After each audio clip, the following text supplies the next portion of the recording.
And you're welcome back to The Pulse. Now to education. 7,000 school children in the Kpandai district of the northern region have been forced to sit on bare floor to learn due to the lack of furniture. Some of them copy notes, squatting, kneeling or lying on their bellies. The children are appealing to government to provide them with furniture so they could learn comfortably and with dignity. Here's Jojo Kpandai with the second part of Ghana Schools of Shame series that highlights the plight of pupils in the north.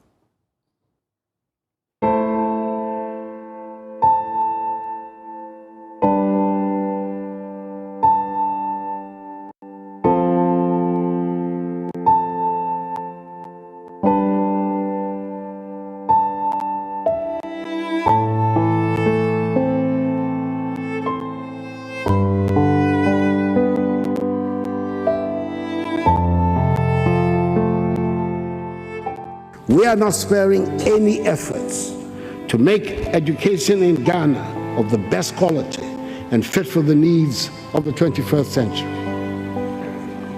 Poverty should not be an excuse for any Ghanaian child not to reach their full potential. The subjects and the what? The dates, okay?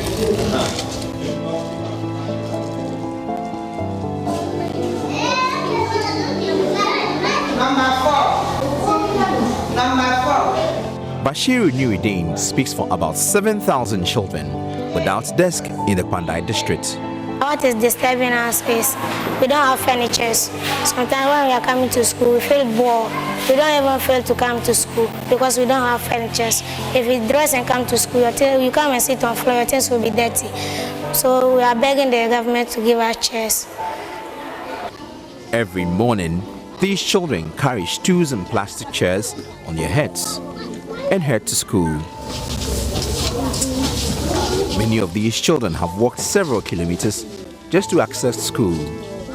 Their school, Balai DA Primary School in the Kpandai district of the northern region, has no furniture, so their parents bought plastic chairs for them.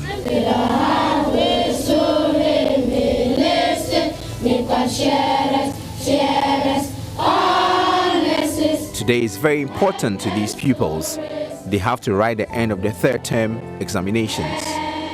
This examination is critical for them as it will determine whether they will be promoted to the next class or not. To avoid being late, some ride their bicycles hurriedly to school.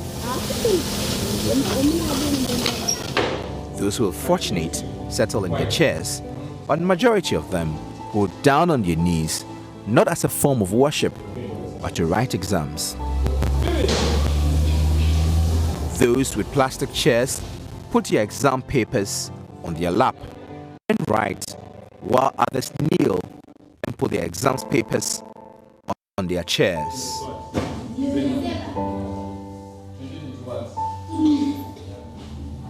With time, tiredness sets in, and many who are sitting on the bare floor start to kneel. As time progresses, some change their positions and then lie on their bellies and begin to write. The Harmattan strong winds blow dust into the classrooms and settles on the children on the floor. 3 pupils sit on a bench. They face different directions while they continue writing the examinations. It is therefore impossible for these pupils to do independent work without copying or engaging in examination malpractice. Exams papers become dirty, school uniforms also become dirty. Nuruddin is not happy that they bathe and wear clean uniforms only for them to sit on the dirty bare floor. When we come and sit on the floor, our things will be dirty. The next day, when you go home, you would like to wash your things, but your parents will not agree for you to wash the things because the soap is now, all things are now critical. You don't have money to buy soap. Every day when you come to school, you go and you want to wash your things. Your parents will not agree. Some of them, they come to school, they lie down. Within some few days, their uniforms are dirty. Some of them, they can't even concentrate well. Imagine you lying on the floor and writing. You can't concentrate. And more to the point, those who are at the back, those who have the plastic chairs, they always come and take the front classroom. or maybe the front seat, and those who are lying at the back, they have to be at the back. And imagine this is a challenge for them. Nuruddin's concern is corroborated by another student. My name is Njoti Alice. I am in class 6. I want to be a lady. I want to be a nurse. When we are writing examination like this, we kneel on floor and write exams. After I finish writing, your paper will get dirty. If you went home and you want to take soap, your parents doesn't allow you to take it. They will say every time you wash your uniform, and we say now soap are now expensive. To avoid being dirty, one pupil brought a cloth from the house and slept on it.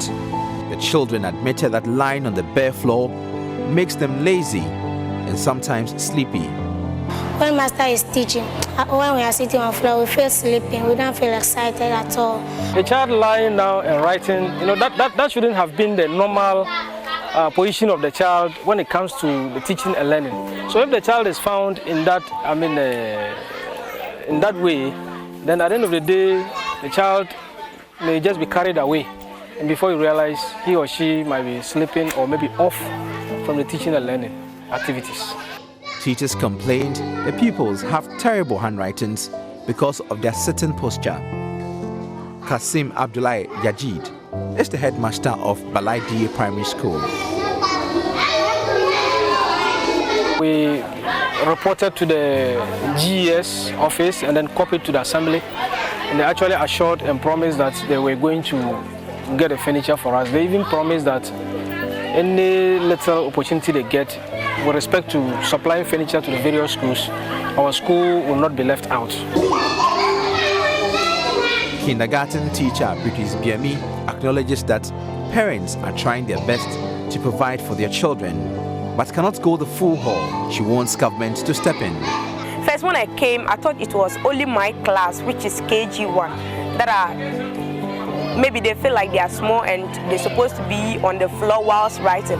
But as I went around this whole campus, I realized that even upper primary, they are all lying down and writing. We also need teaching and learning materials.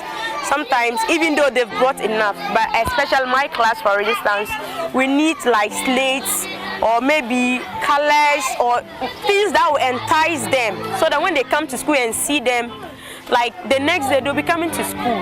Balai is not the only school in the Kpandai district without furniture.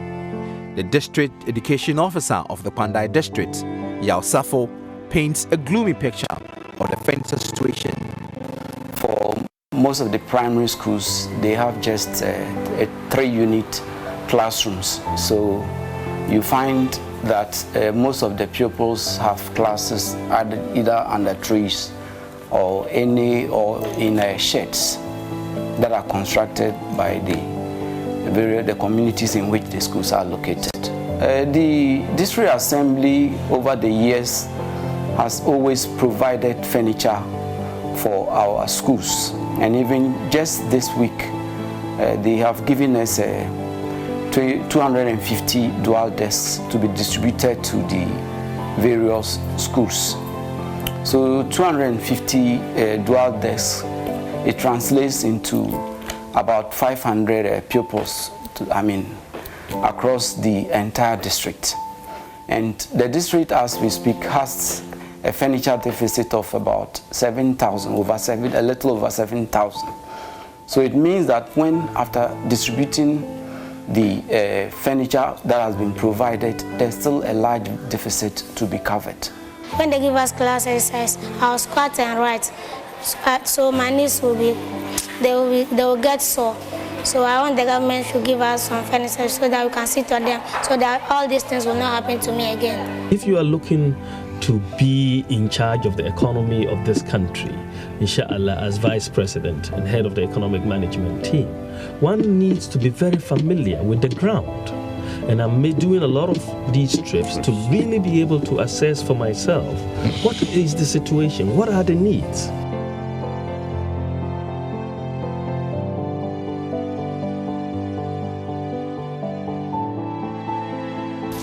Until government intervenes, many children will continue to slam it hard on the floor.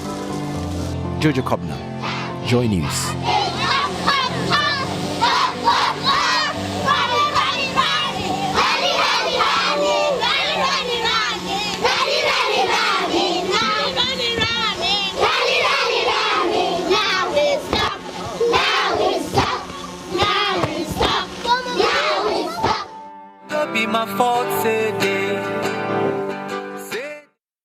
Catch a replay of Ghana School of Shame on all of our platforms.